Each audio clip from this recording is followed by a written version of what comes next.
The Gen 3 blockchain race seems like it's probably like watching one of those big triathlons. I imagine you kind of know who's in the race because everybody started on the beach, but as soon as they're in the water and they get a little ways out, it probably becomes very hard to tell who's really in the lead. Sure, they're probably like drone operators or people up in a helicopter or someone with some kind of telescope or binoculars or something who can see the leaders, but the average spectator standing on the beach can't really see anything. Cardano is in this situation right now. People watching really closely can see how far ahead Cardano's getting, but the average person watching crypto has no idea about our hidden lead. Ready? Let's go.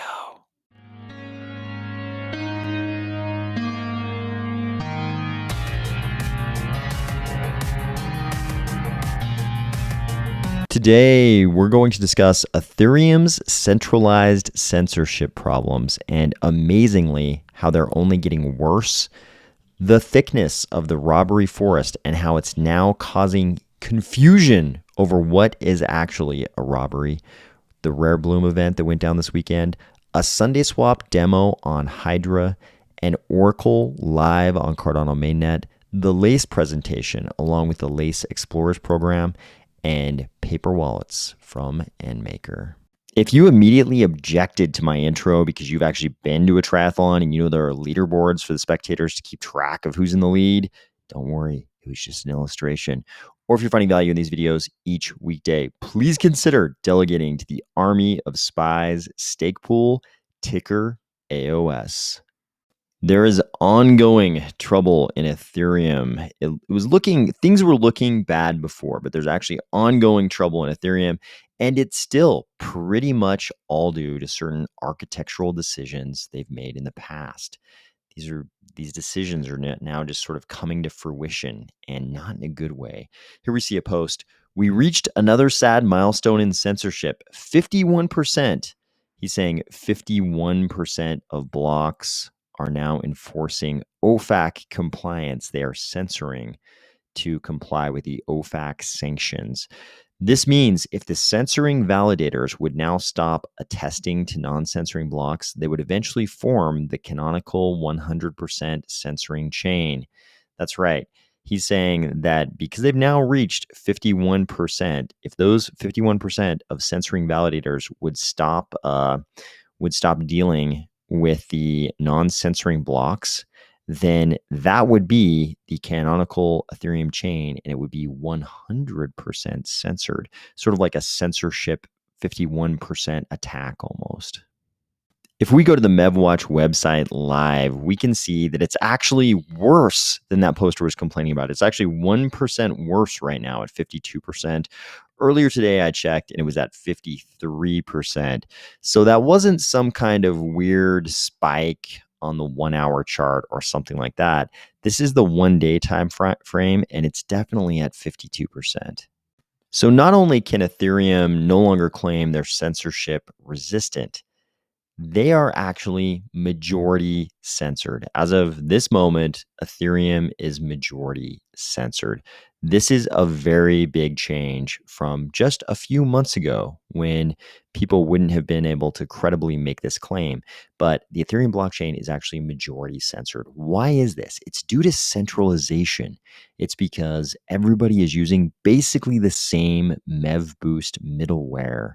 So Ethereum is pretty great at coming up with a number of validators that are validating their chain and sort of ponying that number up without explaining that the amount that can be delegated to a single stake pool, to a single validator in Ethereum is very, very low. It's much, much lower than in Cardano. So multi-pool becomes more the norm when the threshold is so low. So you've got many, many, many parties that all have many, many stake pools. We've seen with the centralized exchanges that they have incredible numbers of stake pools and of course they get a ton of validation because they're just delegating all of the stake they're holding as a centralized exchange. But what they don't talk about is how this incredible percent of their validators is all using basically the same MEV boosting middleware, which results in this level of censorship, of OFAC compliance. Because if you're using the MEV boost, and we can see if we get rid of all the blocks, if we just look at the blocks that are using the MEV boosting middleware, the number is crazy. We get to 89% enforcing OFAC compliance. Only something like 11% of relayed blocks that are relayed using this MEV boosting middleware, are not being censored. So, I mean, you can't say that the problem is all the validators want to censor the blockchain. A big chunk of the problem is this right here. You can see 79.91% of the MEV boosted blocks are flash bots. And even if you look at all the rest, we have one, two, three others that are also censoring, making up the 89%. And among the non-censoring relayed blocks, we only have 1, 2, 3 as well. So when you've got 79.92% of all the blocks being relayed by flash bots, this problem is as much about centralization of this middleware as anything else. I think a lot of rank and file members in Ethereum right now are probably saying, hey, this is not worth it at all. Isn't there some way we can completely do away with maximal extractable value? It's not worth it. Like boosting the maximal extractable value and having this result is certainly not worth it. We've seen this over and over again in Ethereum. Architectural decisions made long ago lead to these unintended results that somehow become embraced by all of Ethereum as if they're a good thing. We have like an embrace of MEV, even though it creates this unintended, very negative consequence. Same thing with staking derivatives. The whole staking derivatives platform concept, spearheaded by Lido, it creates this central point of failure where you've got this pegged asset that now has a gigantic that now sort of controls this gigantic amount of the delegation in Ethereum. And it's a central point of failure because pegged assets, historically, they haven't been foolproof. They haven't always stayed pegged. But we've seen over and over again that these seemingly innocent architectural decisions made long ago lead to these unintended consequences, like the rise of staking derivatives, like the rise of majority censorship of the blockchain. Here's another somewhat comical outcome of the state of being of Ethereum, in this case being so ripe for exploits. I won't say this is an unintended consequence of some specific decision made in the architecture of Ethereum. This is a complex topic. Part of it probably has to do with solidity. Part of it probably has to do with other things. But it's hard to deny that there's not a whole section of the account balance world that seems to be a robbery forest. The incidence of robbery type events is extremely high. There are exploits all the time in the account balance world. And here we see something kind of unique. We talked about the Mango Markets exploit the other day, what everybody assumed was an exploit.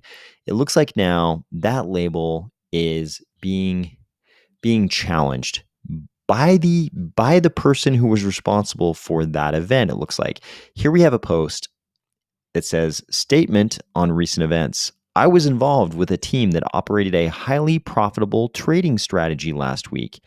This sounds like somebody just, did some great arbitrage between a couple of dexes or something, between a couple of liquidity pools. No, he's talking about Mango Markets.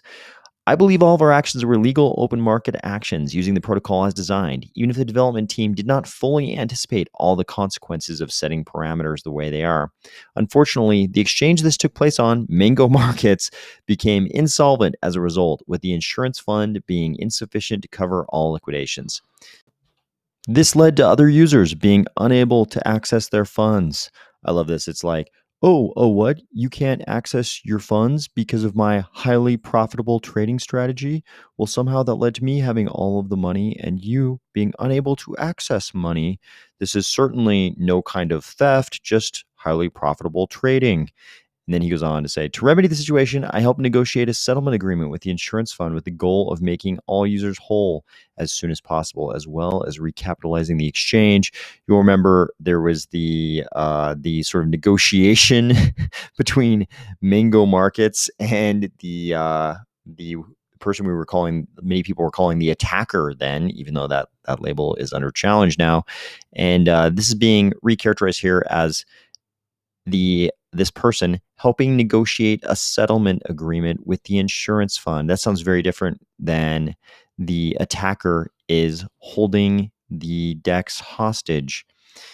This is similar to how auto deleveraging works on exchanges such as Binance and BitMEX, clawing back some profits from profitable traders in order to ensure all user funds are protected. Do you see that? He's actually the victim as the profitable trader. He's actually the victim of a clawback, just as if he were on Binance or BitMEX. There's no difference here. It's exactly like that, according to this post. As a result of this agreement, once the Mango team finishes processing, all users will be able to access their deposits in full with no loss of funds. The reactions to this were kind of what you would expect, with one prominent poster putting up a picture of a guy in a jail cell saying, I've made a huge mistake. Another person said, I hope you have a good lawyer, sir. In my opinion, your attempt to buy goodwill falls short. You've knowingly acted illegally and immorally, and you deserve the worst legal consequences possible. Code is not law. Chancers like yourself make participation in DeFi too risky for most people. Shame. The comical part about all of this is that the robbery forest in Ethereum is so thick that there's now actual ambiguity and debate about what's thievery and what's not. The same kind of events that a lot of people will call an exploit, a hack, thievery. In this, I mean, now we've got the people responsible for those events publicly. They're so bold. They're publicly claiming responsibility and saying, actually, I believe this was totally legal. What does he say? I believe all of our actions were legal open market actions using the protocol as designed, even if the development team did not fully anticipate all the consequences. The robbery forest is so thick and deeply embedded in Ethereum that the people responsible for these kinds of events are now going online and saying, hey, I think everything we did was actually legal. Of course, if you've been paying attention to this whole Mango Markets fiasco, you know that it's actually not on Ethereum, it's on Solana. But what can I say? I tend to clump together the whole robbery forest, whether it's in Ethereum or on one of the Solunavaxes. Now we've kind of lost maybe only temporarily lost the Luna part of Solunavax, but the robbery forest seems just as dark in all of its various regions. So I kind of clump them all together. Can you blame me? Meanwhile, in Cardano, we're in a totally different world. We haven't had these same problems with the robbery forest yet. And granted, our dApps are just sort of going online now. And we definitely haven't had any of these kinds of problems with censorship. And granted, we haven't had a tornado cache that's been sanctioned by OFAC. And sanctioned things probably will be an issue at one point, and we'll figure out a way to deal with it. I think we will have exploits. We will have exploits in Cardano. I don't think we'll ever get to the same level that Ethereum's at now, just because of the architectural decisions that have been made in Cardano. Instead of using a language like Solidity, we're using Plutus or variants of it that are all sort of based on Haskell. It's a very different cross sections of developers who even know enough about Haskell. Very different size of community of developers who are in the functional programming world. You've got all of the all of the advantages of Haskell, all the reasons why Haskell is used by banks and it's used in defense contracting and used by NASA, because you have all of these different levels of formal verification and verifiability of the code that's now going into our smart contracts. I think prospects are very good that we'll never get to this level of robbery forced growth in Cardano that Ethereum is currently experiencing. And I think a lot of people, they don't see this. They have no idea. All they know is that maybe they know that Cardano is just now beginning the launch of the bulk of the dApp ecosystem. And they probably think we haven't encountered all of this thievery that's happened in Ethereum because we're just launching our dApps now. It's sort of an invisible lead. The fact that the smart contract programming language in Cardano is based on a functional programming language with all of these advantages of formal verification and a very different community of developers who would even be able to exploit contracts like that. That's an invisible lead, I'm sure, for 99% of the people who are sort of watching crypto. This is too complicated for the vast majority of people in crypto to even think about these kinds of issues. This is a big part of this invisible lead that Cardano has. Another big piece is the fact that we have all of these advantages, like native assets actually on the blockchain as first-class citizens of the blockchain, instead of being the creation of smart contracts, UTXO architecture that allows us to do things like send hundreds of transactions to hundreds of people inside one transaction with possibly hundreds of assets involved. The fact that we have native liquid staking on our blockchain, as opposed to having to have these things like liquid staking derivatives like Lido on the Ethereum blockchain. All of these things are just probably a level of abstraction too deep, a level of complication too deep for the vast majority of blockchain watchers to even get into. This is kind of an invisible lead, a hidden lead in Cardano. So what are we doing in Cardano? Well, this weekend, everybody was having a fantastic time at the Rare Bloom conference in Colorado. Here you can see Charles was in full effect with the poncho, and it looks like very available to the community as usual.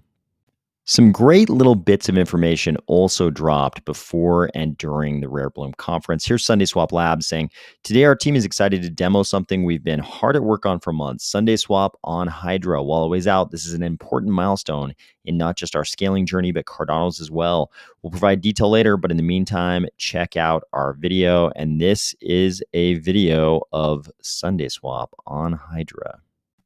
We also heard from Charlie3, who said Oracle live on mainnet. That is a pretty big step forward for Cardano. Maybe one of the most anticipated things from Rare Bloom was the presentation on IOG's new Lace wallet. So they went through a lot of different functionality for the Lace wallet, but we're going to kind of run through it really quickly. So they talked about the token bundle concept we're already kind of familiar with because of Cardano's ability to leverage UTXO architecture. And they said we'll be able to send multiple tokens to multiple people in one transaction. And the number 100, like 100 transactions to multiple people could be contained in one transaction using Lace. They said there would also be multi-delegation to stake pools, delegation of voting power to Catalyst delegates. That's going to be a big deal. That's going to change Catalyst, I think, pretty fundamentally when people are delegating their voting power to delegates instead of this sort of direct democracy thing we've got going on right now. The dApp store, of course, one of the biggest anticipated features of the Lace wallet. They said this is going to be permissionless registration for the dApps. So as Charles promised us long ago, any dApp is still going to be able to get in there. That part is going to be permissionless. And Charles said in the past that there would sort of be this certified section and an uncertified section. So even if you don't meet the standards for certification, you'll still be able to get in there. There will also be an integrated DEX experience inside the wallet, and they really want to get all the Cardano DEXs inside the wallet. So you actually be able to make swaps inside the Lace wallet. They've also partnered with the Atala team to integrate digital identifiers inside the wallet. And this, of course, is going to be very useful for things like lending and borrowing via organizations like Possessia directly in the wallet. I think that's going to be a pretty big deal. Charles has talked quite a bit about this, but when people in, say, Kenya can actually borrow through Possessia directly in the Lace wallet, obviously leveraging digital identifiers, because then you can create a sense of credit worthiness once you can digitally identify someone. And then people can also lend to those borrowers directly in the Lace wallet. That's going to be a pretty big deal. Here you can see a screenshot of the lending functionality inside the wallet. And it's even got sort of a geographic representation of where I believe where that borrower might be. So here you can see on the map, this part of the map includes Kenya and Uganda. In my opinion, this is going to be a pretty big deal once they actually have this working inside the Lace wallet. What I'm about to say is going to sound pretty wild, but if they can get this to work well, this could become the killer dApp, not just in Cardano, but in all of crypto. This could become the big one. When you think about lending from like sort of lending by, let's just call them retail customers, that would be us in the developed world, retail customers lending to also retail customers in the developing world. I mean, this is the kind of thing, if it works well, it could spread to every developed country and every developing country. If anyone in any country on earth can make a loan to anyone else on earth, and it's really fluid and seamless and non-problematic, this could become giant, because you're probably aware with lending, you have various levels of credit worthiness, and given the leveraging of digital identifiers, you could have borrowers presenting many different levels of credit worthiness, which of course would mean very different risk assumptions. So you'd have a spectrum of risk assumptions. And I assume if the markets are operating the way they should, if Adam Smith's hidden hand does his thing, that would mean different levels of, I'll be careful what wording I use here, but different levels of benefit. We'll say different levels of benefit for those lenders too. So this could be a very, very big deal, in my opinion, for people of all different types of risk appetite. And that's just commentary on the lending side. Of course, the world-changing part of this is going to be on the borrowing side. If this works well, this could be the kind of tool that accomplishes that transfer of wealth. And I know that sounds scary. When you say transfer of wealth, it sounds kind of scary, but in a good way, where money can flow to entrepreneurs in the developing world who are going to build out the kinds of pieces of critical sort of commercial enterprise and infrastructure and all the things that are required to take some of these countries in the developing world and give them a chance to develop the kinds of economies that we already enjoy in the developing world. And I think that'll be good for all of us as global citizens. Of course, that'll be the real benefit of something like this taking off. But of course, it's a market, so it'll benefit both the borrowers and the lenders. I can imagine a lot of Cardano people going to parties after that feature launches, like, I lend funds to entrepreneurs in the developing world. What kind of self-serving nonsense do you do, Frank? So we also found out launch partners of the Lace wallet are Virtua and Cardano Warriors. During Q&A, we found out they want the Lace wallet to be a multi-chain wallet. And the way they'll achieve this is by partnering with trustless, fully audited bridges. They also said they're planning for a fiat on and off ramp inside the wallet via credit card. I think this is an important step in the right direction to become somewhat independent from the centralized exchanges of the world, from the Coinbases of the world. And as long as the fees aren't crazy compared to those centralized exchanges, I think this is definitely going to be a step in the right direction. They said they're going to have desktop and mobile apps. The desktop app will be able to connect to a full node to allow a direct connection to the network. This will be super useful for things like NFT drops that are set up to be sort of a race of the finger twitches, where you're trying to get to those NFTs because there's a limited number and demand outstrips supply. I think many of us have probably experienced that in the last 6 months. They also said Lace will eventually have multi-sig, and Lace will also be incorporating ADA handles for a human-readable address solution.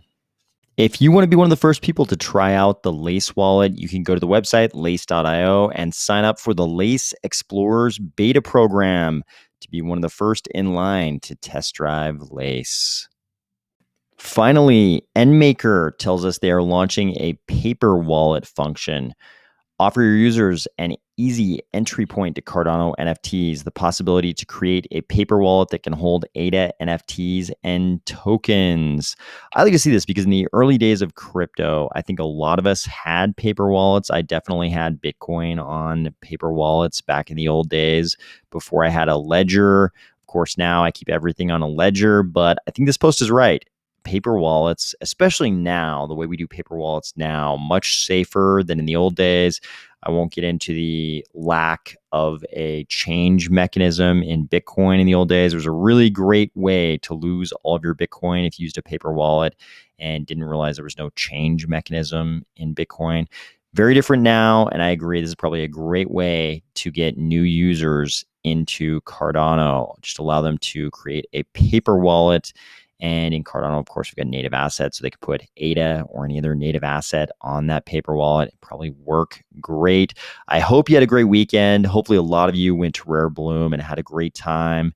Now we're getting ready for what I hope is going to be another great week in Cardano, and I'll talk to you tomorrow.